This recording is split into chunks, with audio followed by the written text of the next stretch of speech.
Hello everyone, I am Tapan Patel from micron automation. आज हम discuss करने वाले यूडियन का पीआईडी कंट्रोलर जिसका मॉडल नंबर है AI516। ये जो साइज़ जो है वो D7 साइज़ है, जो डिनरेल साइज़ में आता है, जैसे कि आप देख सकते हो, जिसके अंदर टोटल 16 टर्मिनल्स रहते हैं। जो 4 टर्मिनल्स रहते हैं वो पीछे कनेक्टर के साइज़ आता है, जिसके ऊपर आप देख सकते हो कि पहले जो 2 टर्मिनल्स है वो सप्लाई के लिए है, दूसरे 2 टर्मिनल्स जो है वो है कम्युनिकेशन के लिए, जो आपको RS485 देखने को मिलता है। ऊपर के साइड आपको 8 टर्मिनल्स देखने को मिलते हैं। जो 5, 6, 7, 8 जो टर्मिनल्स हैं वो मेन आउटपुट के लिए है। जो 9, 10, 11, 12 वाला जो है वो अलार्म के लिए है, जहाँ पे फिक्स रिले दी गई है। और नीचे की साइड आपको 4 टर्मिनल देखने को मिल जाएंगे, जहाँ पे 13, 14, 15, 16 है वो इनपुट के लिए है। हम पहले डिस्कस करते हैं कि इसके अंदर क्या स्पेसिफिकेशन है कंट्रोलर के अंदर। तो ये जो कंट्रोलर है वो D7 साइज़ है। जो D5 साइज़ है हमने पीछे के वीडियो में डिस्कस किया था। D5 साइज़ जो रहता है वो सिमिलर यही कंट्रोलर रहता है, बट ब्लाइंड कंट्रोलर रहता है। ये जो है वो हमारा डिस्प्ले वर्जन है। D7 साइज़ में आपको इनपुट्स देखने को मिल जाएंगे, all types of thermocouple, RTDs, linear current, linear voltage, millivolt and ohms input.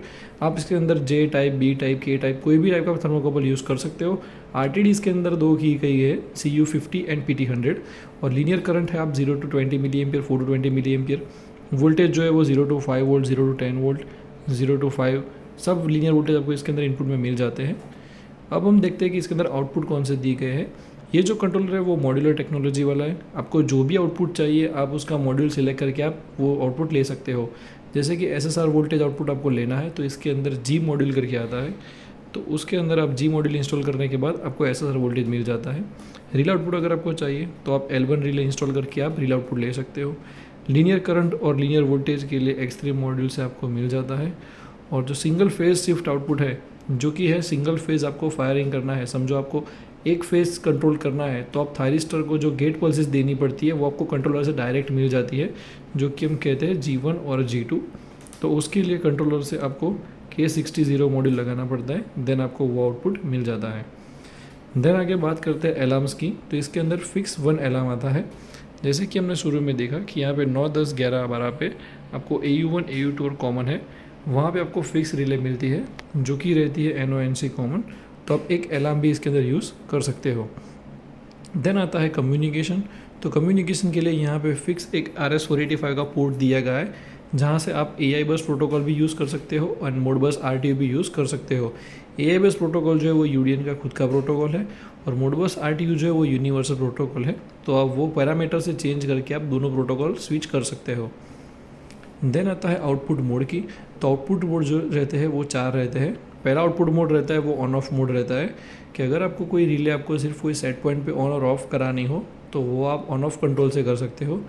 जो दूसरा मोड रहता है वो PID मोड रहता है, जो कंट्रोलर का मेन आउटपुट मोड है। तो PID मोड से आप कोई भी चीज़ आपको कंट्रोल करनी है, प्रेशर मेंटेन करना है, कोई हीटिंग चीज़ आपको मेंटेन करनी है, तो आप PID मोड से वो कंट्रोलिंग पा सकते हो। थर्ड वन जो रहता है वो POP मोड रहता है, जो कि रहता है PV रीट्रांसमिशन। आपका जो भी प्रेशर आ रहा है, जो भी टेम्परेचर आ रहा है वो आपको कहीं और इंडिकेट करना है, तो आप POP रीट्रांसमिशन से आप ले सकते हो। और सेट पॉइंट रीट्रांसमिशन जो कि SOP मोड है, जो आप सेट पॉइंट में जो भी वैल्यू डालोगे उसके अकॉर्डिंग आपको कोई एनालॉग सिग्नल आपको ट्रांसमिट करना है, तो उसके लिए SOP मोड दिया गया है। देन हम आते हैं पावर सप्लाई के। ये जो डिवाइस है वो 2 चीज़ पे होता है, एक 240 वोल्ट AC सपोर्ट करता है, सेकेंड है वो 24 वोल्ट DC सपोर्ट करता है। बिफोर परचेज आप जो भी कहोगे उसके अकॉर्डिंग पावर सप्लाई कार्ड डाल के आपके पास आएगा डिवाइस। देन जो रहता है वो है डिस्प्ले साइज़। डिस्प्ले साइज़ जो रहती है वो इसकी रहती है 22.5 mm × 100। और ये मॉडल जो है वो विथ डिस्प्ले है। विदाउट डिस्प्ले में आता है D5, और विथ डिस्प्ले में आता है D7। देन हम देखते हैं कंट्रोलर के बारे में कि कंट्रोलर को ऑपरेट कैसे करना है। तो कंट्रोलर के नीचे आपको 4 स्विच दिखने को मिल जाएगी। जो फर्स्ट वन है वो है राउंड बटन, सेकंड वन जो है वो डैश वाला जो है वो AM बटन है, डाउन वाला की है वो रन बटन, एंड अप की है वो है स्टॉप बटन। आपको अगर पहले पैरामीटर में एक्सेस करना हो तो सबसे पहले आपको राउंड बटन को दबा के रखना है 2 सेकंड के लिए, और 2 सेकंड के दबाने के बाद आपको छोड़ देना है। देन आपको डिफ़ॉल्ट पैरामीटर दिखेगा HIAL, उसके बाद आपको एक एक बार राउंड बटन दबाना है। देन आपको देखने को मिलेगा LOC। कंट्रोलर का जो डिफ़ॉल्ट पासवर्ड रहता है वो रहता है 808। हालांकि आप अंदर पैरामीटर में जाके आप अपना खुद का पासवर्ड भी चेंज कर सकते हो, पर डिफ़ॉल्ट जो रहता है वो 808 रहता है। तो हम यहाँ पे 808 पासवर्ड डाल देते हैं। 808 पासवर्ड डालने के बाद आप बाकी के पैरामीटर्स एक्सेस कर पाओगे, HIL, LOL, हाई डेविएशन, लो डेविएशन। ये जो 4 पैरामीटर्स थे वो है अलार्म के लिए। उसके बाद जो आता है वो आता है AHYS, जो कि अलार्म हिस्टोरिसिस है। ADIS ऑन, अगर आपका कोई भी अलार्म अभी ट्रिगर हुआ है तो वो आपको मेन डिस्प्ले में अगर आपको देखना है तो यहाँ पे ऑन रख सकते हो। अगर वो हाइड रखना है तो आप यहाँ पे ऑफ सेट कर सकते हो। देन जो आता है वो alarm location, NONC, control mode APID, जो कि हमने अभी डिस्कस किया था कि कौन से मोड रहते हैं। तो ये जो है POP, SOP, PID and on off mode रहते हैं इसके अंदर। देन आगे जाते हैं तो SRUN, ACT, एक्शन, डायरेक्ट और रिवर्स। अगर आपको आउटपुट सेट पॉइंट के नीचे चाहिए तो रिवर्स एक्शन, और आउटपुट सेट पॉइंट के ऊपर चाहिए तो वो डायरेक्ट एक्शन रहता है। देन आता है ऑटो ट्यूनिंग, अगर आपको ट्यूनिंग करना है, अगर आपका कंट्रोलिंग नहीं आ रहा, 5-10 डिग्री का वेरिएशन आ रहा है सेट पॉइंट के ऊपर PID मोड में, देन आप ट्यूनिंग एक बार ऑन करोगे तो वो ऑटोमेटिकली आपके लोड के अकॉर्डिंग वो PID की वैल्यू सेट कर देगा, और देन आपको बेस्ट ट्यूनिंग का रिजल्ट मिलेगा, जो कि आप जो भी सेट पॉइंट सेट करोगे वही वो मेंटेन करता रहेगा। ये जो है वो PID की डिफ़ॉल्ट पैरामीटर्स है, PID और CTL टाइम। देन आगे जाते हो तो ये है इनपुट। आपको जो भी इनपुट टाइप अभी चाहिए वो आप यहाँ पे सिलेक्ट कर सकते हो। अब ये यहाँ पे कोड 0 है, मतलब कि K टाइप इनपुट है। मैं मैनुअल डिस्क्रिप्शन में दे दूँगा जिससे आपको पता चलेगा कि क्या क्या इनपुट टाइप्स आप सिलेक्ट कर सकते हो, जो कि आप अप डाउन की से आप चेंज करके कर सकते हो। देन जो आता है वो डेसिमल पॉइंट है रिजोल्यूशन के लिए, कि आपको कितने डेसिमल पॉइंट का रिजोल्यूशन चाहिए। देन जो है वो रेंज है एनालॉग इनपुट के लिए, आप जो भी एनालॉग इनपुट आपको चाहिए, प्रेशर मेज़र कर रहे हो तो उसका प्रेशर ट्रांसमीटर का जो भी रेंज रहता है वो आप यहाँ पे डाल दोगे तो आपको एक्यूरेट प्रेशर देखने को मिलेगा। देन आता है SCB, जो कि है ऑफसेट का पैरामीटर। आपको कोई भी प्लस माइनस करना हो PV में तो आप यहाँ पे वो चेंज करके देख सकते हो।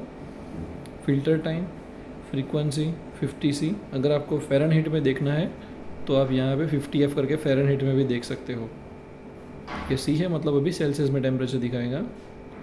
देन है OPT, जो हमने देखा था, SSR, relay 0 to 20, 4 to 20 and phase shift output. आगे जाते हैं तो आता है आउटपुट की लोअर लिमिट और आउटपुट की हायर लिमिट। आपका आउटपुट मैक्सिमम आपको नहीं चाहिए, कंट्रोल करना है तो आप यहाँ से 60%, 80% कुछ भी आप डाल के आप कंट्रोल कर सकते हो, और लोअर लिमिट और हायर लिमिट दोनों आप कंट्रोल कर सकते हो। देन जो आता है वो कम्युनिकेशन का आता है, जो डिफ़ॉल्ट एड्रेस 1 रहता है, और ये जो रहता है वो बॉड रेट रहता है। आप मैक्सिमम 28400 तक का बॉड रेट आप कर सकते हो। Advance function 1। ये जो आता है पासवर्ड, जो मैंने आपको स्टार्टिंग में बताया था कि अगर आपको खुद का पासवर्ड सेट करना है तो आप यहाँ पे सेट कर सकते हो, पर याद रखिएगा अगर आपने एक बार अपना पासवर्ड सेट कर दिया देन वो वही लॉक से खुलेगा। अगर वो फॉरगेट हो गया तो वो रीसेट नहीं हो सकता, तो ये आपको केयरफुली यूज़ करना है। देन जाते हैं आगे,